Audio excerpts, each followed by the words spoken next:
हुबली में किसानों के मसाइल को लेकर रत्ना भारत रायता समाज ने एहतजाज किया।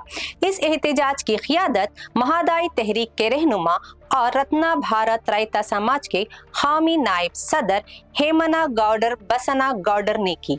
हुबली के चिन्नम्मा सर्कल के करीब ये एहतजाज 2 घंटे से ज्यादा वक्त तक जारी रहा।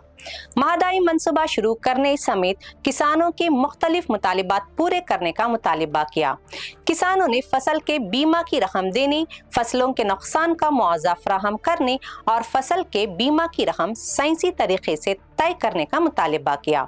इसके अलावा इन्होंने बिजली महकमे की प्राइवेटाइजेशन रोकने, किसानों को नुकसान पहुंचाने वाली बिरदी टाउनशिप प्रोजेक्ट मंसूख करने और नम्मा होला नम्मादारी यानी हमारा खेत हमारा रास्ता मंसूबा सही तरीके से नाफिज करने का मुतालिबा किया।